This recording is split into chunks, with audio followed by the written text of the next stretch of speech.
तो साधु जी, पुण्यरपि जन्मम पुण्यरपि मरणम पुण्यरपि जननी जठरे शयनम। आदि जगत गुरु शंकराचार्य कहते हैं, आप कब तक जन्म लोगे, कितनी बार जन्म लोगे? काहे न पावक जारी सके, काहे न सिंधु समान, और काहे न करे अबला प्रबल, काहे न कालों खाए। ये प्रश्न है। अग्नि किसको नहीं जला सकती? काहे न पावक जारी सके, अग्नि किसको नहीं जला सकती? सबको। काहे न सिंधु समाय, सिंधु यानी समुद्र, समुद्र में क्या नहीं समाहित हो सकता? सब कुछ। काहे न करे अबला प्रबल, अबला यानी एक अकेली स्त्री क्या नहीं कर सकती? वो रूठ जाए तो घर को नरक बना दे, अब वो प्रेम में भर जाए तो घर को स्वर्ग बना दे। तो काहे न करे अबला प्रबल, काहे न कालहु खाए। काल किसको नहीं खाता? बोले सबको। लेकिन एक संत बड़ा प्यारा उत्तर देते हैं, पाप न पावक जारी सके। अग्नि सबको जला सकती पर पाप को नहीं। पाप जलाने की सामर्थ्यता अग्नि में नहीं है। पाप न पावक जारी सके, यस न सिंधु समाय। यश कीर्ति समुद्र में तुम कुछ भी डाल दो सब समा जाएगा, पर यश कीर्ति समुद्र में नहीं समाती है। पाप न पावक जारी सके, यस न सिंधु समाय। और सुत नहीं अबला जन सके। अकेली स्त्री सब कुछ कर सकती पर पुत्र पैदा नहीं कर सकती बिना पुरुष संग के। तो सुत नहीं अबला जन सके, और नाम न कालहु खाए। काल सबको खा सकता पर नाम को नहीं खा सकता है। तो आप जन्म दिवस ऐसा मनाओ, हम चले जाएंगे नाम रह जाएगा, काम ऐसा तू जग में जो कर जाएगा। आप चले जाओगे नाम रह जाएगा। वो फलाना आदमी भैया बहुत अच्छा था। साधु जी, काल सबको खा सकता पर नाम को नहीं। इसलिए हमारी प्रार्थना है, ऐसा नाम कमाओ, बुरा ना मानना। जितने बच्चे बैठे हैं तुम्हारे लिए काम की बात बता रहे हैं। बाप के नाम से तो बहुत बेटों को जाना जाता है, वो बेटा पर धिक्कार है जो बाप के नाम से जाना जाता है। वही बेटा बड़ा सौभाग्यशाली है जिस बेटे के नाम से बाप को जाना जाए। याद रखना, बाप के नाम को तो बहुत लोग उपयोग कर लेते हैं। हम भाग्यशाली तब माने जब तुम जो है अपने नाम से अपने पिताजी की पहचान करिए। भाई फलाने के पिताजी जा रहे हैं। गुरु के नाम से तो बहुत शिष्यों को जाना जाता है, ये फलाने गुरु के फलाने शिष्य हैं। बड़ी बात तो तब है जब तुम ये ऐसा काम करो तो लोग ये कहें कि इनके गुरुजी फलाने, बागेश्वर वाले इनके गुरुजी हैं। ऐसा काम करो तब माने, नहीं तो नक कटाओ, फोटो भर के चक्कर में फिर रहे। आजकल आशीर्वाद नहीं लेता, फोटो। हम भी इतने ट्रेंड हो गए कि हम भी समझ जाए, तो हम कान लाई पाँव बाद में पड़िए, पहले खिंचवा ले। हमें पता है कौन पाँव पर वे आओ फोटो। माला चाहे कान में टंग जाए, फोटो बढ़िया आए। वो माला हमारी तरफ देखते हैं, गुरु जी रुक एक मिनट। अच्छा विचित्र बात तो ठीक है, जो छोड़ो। आदमी इतना में धक्का मुक्की खा के नेताजी के संगे फोटो खिंचवाए, फिर लेके के देश के ऊपर विकास की चर्चा करते नेताजी के साथ। 4 मुक्का खा के फोटो खिंचवाई। एक जने तो हमें पोस्ट दिखा रहे थे, हमारा चंगीलाल, हमारा चेला चंगीलाल। चंगीलाल ने नया नया मोबाइल खरीदा। मोबाइल खरीदा तो हम गए विदेश। विदेश में चंगीलाल मिल गया। बोला हाउ आर यू गुरुजी? हमने कहा I am fine and you? बोला आई एम फाइन। हमने कहा I am not better than you. हम आपसे ज्यादा खुश नहीं हैं। तो उसने कहा गुरुजी प्लीज एक सेल्फी हो जाए। हमने कहा रुक जाओ। तो जो आसपास शिष्य थे उन्होंने धक्का मुक्का दे दिया, लेकिन चंगीलाल तो चंगीलाल उन्हें एक फोटो खींची सो तो ठीक है। दूसरे दिन किसी ने हमें दिखाई कि मोबाइल पर उसने अपलोड की बागेश्वर सरकार के साथ शास्त्रार्थ करते हुए।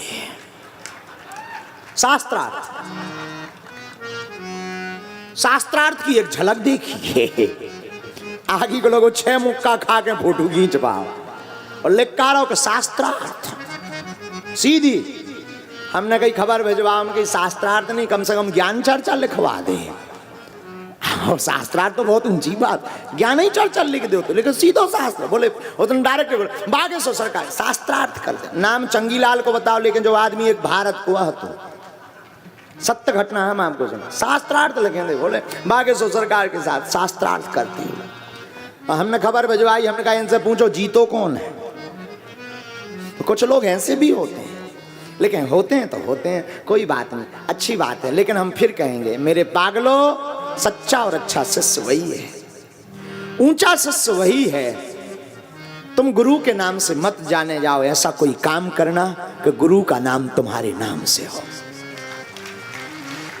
स्वामी विवेकानंद के गुरु आचार्य रामकृष्ण परमहंस को कौन जानता था? लोग तभी जाने जब विवेकानंद ने डंका बजाया, तब लोग रामकृष्ण परमहंस को पहचान पाए, तब लोग रामकृष्ण परमहंस की साधना को जान पाए। जब स्वामी विवेकानंद ने शिकागो के धर्म सम्मेलन में शून्य पर वार्ता करके 18 घंटे तक प्रवचन दिए, 18 घंटे तक और प्रवचन दिए। और प्रवचन भी ऐसे, देखो गुरु का चेला क्या होता है, जरा कान खोलकर सुन लेना मेरे पागलों। 18 घंटे तक ऐसे वक्तव्य दिए, लोग सम्मोहित हो गए, लोग खिंच गए। हमने सुना है कि जब स्वामी विवेकानंद भारत को सबसे लास्ट में मौका दिया और उपदेश दिया कि आप शून्य पर बोलो। धन्य है मेरे भारत का महापुरुष।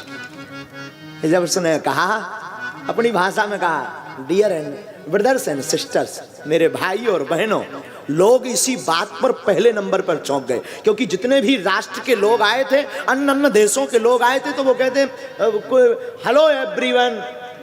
लेकिन पहली बार भारत का कोई साधु जब मंच पर खड़ा हुआ, उसका उद्बोधन बड़ा प्यारा था। पहला शब्द था मेरे भाइयों मेरे बहनों।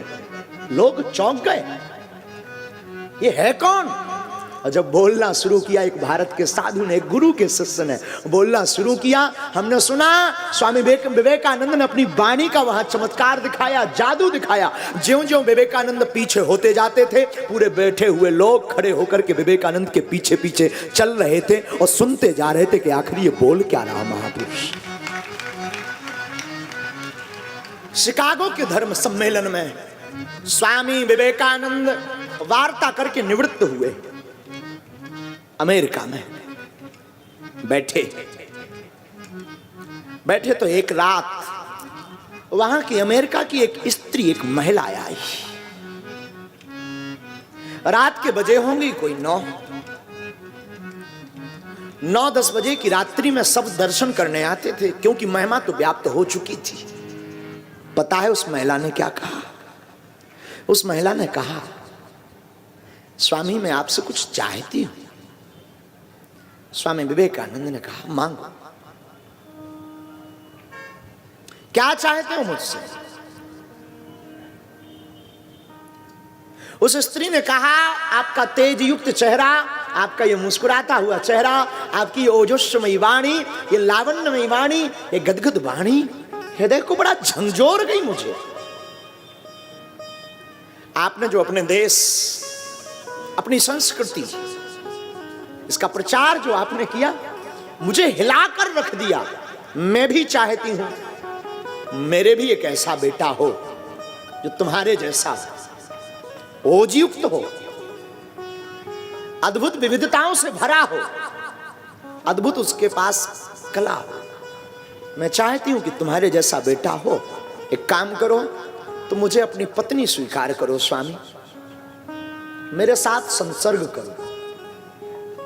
स्वामी विवेकानंद मुस्कुराए नहीं, जरा सुनना, शायद कोई लंगोट का ढीला होता तो न जाने क्या क्या करता। विदेशी स्त्री अपने आप को स्वयं समर्पित कर रही है, तो शायद कोई कामायुक्त व्यक्ति होता तो न जाने क्या करता। पर धन्य है सच्चे गुरु का सच्चा चेला। कान खोलकर सुन लेना भारत वालों, वो सच्चे गुरु का सच्चा चेला तुरंत मुस्कुराते हुए कहता है, मैं एक बात बोलूं? हाँ बोलिए स्वामी। देखो, मैं तुम्हें अपनी पत्नी बनाऊं, तुम्हारे साथ संसर्ग करूं, जरूरी नहीं गर्भ ठहरे या ना ठहरे, जरूरी नहीं पुत्र ही पैदा हो, पुत्री भी हो सकती है। और पुत्र पैदा भी हो जाए तो जरूरी नहीं वो हमारे जैसे गुणवान, हमारे जैसा बोलने वाला, हमारे जैसे नाक नक्शे पर जाए। और कहां तुम इतना इंतजार करोगी? 9 माहें उसे कोख में पालोगी, फिर उसको बड़ा करोगी, फिर 18 वर्ष उसका इंतजार करोगी, फिर उसे हमारे गुण बताओगी, तब जाकर के वो तुम्हारा नाम रोशन करेगा। तुम एक काम करो माँ, आज से मैं तुम्हारा बेटा, तुम हमारी माँ। बस इतना। आओ ठाकुर, वहां आसन दिलवाओ। एक काम करो, आज से तुम हमारी माँ और हम तुम्हारे बेटा हैं। साधु स्वामी विवेकानंद की इस वार्ता ने उस स्त्री की वासना को उपासना में बदल दिया। वो जो वासना युक्त होकर के आई थी, बुरा ना मानना, सच्चे गुरु का सच्चा चेला वही है कि अगर कोई वासना युक्त आ रहा, कोई अगर काम युक्त आ रहा, तो तुम अपने गुरु का ध्यान करके उसे राम युक्त बना दो।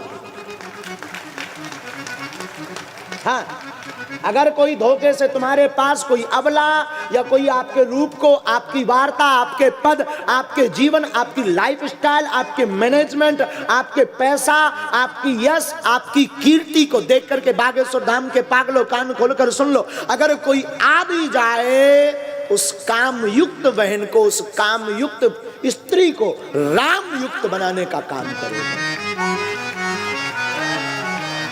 तब तुम्हें तुम्हारे गुरु की पहचान मिलेगी, तब तुम्हें अपने पिता की पहचान मिलेगी। बुरा न मानना, गुरु के नाम से तो बहुतों को जाना जाता है। तुम्हें ऐसा कुछ बनना मेरे पागलों कि तुम्हारे नाम से गुरु को जाना जाए कि ये जो इस पद पर बैठे ना, इनके गुरुजी ऐसे हैं, इसलिए यहां बैठे हैं। ऐसा काम करना। स्वामी विवेकानंद के उस वक्तव्य के बाद, उस घटना के बाद लोगों ने फिर खोज की। लोगों ने खोज की कि ये इतना तेज युक्त, ये इतना अद्भुत व्यक्ति आखिर किसका चेला है, किसका शिष्य है। खबर मिली ये स्वामी रामकृष्ण परमहंस का शिष्य है। उस दिन के बाद फिर लोगों ने रामकृष्ण परमहंस को बहुत देखा। उसके पहले रामकृष्ण परमहंस को कोई नहीं जानता था। स्वामी विवेकानंद के बाद रामकृष्ण जानते सब थे, पर इतनी कीर्ति व्याप्त नहीं थी। स्वामी विवेकानंद के बाद आचार्य रामकृष्ण परमहंस, और रामकृष्ण भी कोई साधारण गुरु नहीं थे ना, वो भी साक्षात भगवती काली से बैठकर के बात करते थे। दिन में मंदिर में, काली माता के मंदिर में प्रवेश हो जाते थे, 2-2 दिन नहीं निकलते थे। सुबह जाएं तो शाम को निकलते थे, बैठ करके भोजन करते, माँ से बातें करते थे। जब रामकृष्ण परमहंस चला करते थे तो 4 शिष्य आगे, 4 शिष्य पीछे, सिर्फ इसलिए चलते थे कि कोई धोखे से माँ ना कह दे। हाँ, कोई अगर धोखे से माँ कह देता था तो रामकृष्ण परमहंस की समाधि लग जाती थी। और ऐसी समाधि नहीं, शरीर को वो लौचने लगते थे, बालों को उखाड़ देते थे, जमीन को कुरेद देते थे। माँ माँ माँ कह करके 1-2 घंटे के लिए नहीं कि 1-2 घंटा कोई ऐसा करे, 2-2 दिन चिल्लाते रहते थे। शरीर से खून बहने लगता था, दांत गिर जाते थे, खूब अपने बालों को लौच कर फेंक देते थे। 2-2 दिन तक रामकृष्ण परमहंस की समाधि लगी रहती थी माँ के लिए। तब भगवती माँ भद्रकाली प्रकट होकर के अपनी गोद में बैठाती थी। बुरा न मानना, भगवान को पाना है ना, जिसके मन में भी भगवान के दर्शन की इच्छा हो, इस कथा को जीवन में उतार ले। जिस प्रकार बालक अपनी माँ के आंचल को पाने के लिए रो पड़ता है, तड़पने लगता है। जिस प्रकार वन से आती हुई गौ माता को देख करके बछड़ा सभी हदें पार करने लगता है, जिस प्रकार जल के बिना मछली तड़पने लगती है, उसी प्रकार अगर भक्त भगवान के लिए तड़पने लगे तो भगवान दौड़े चले आएंगे।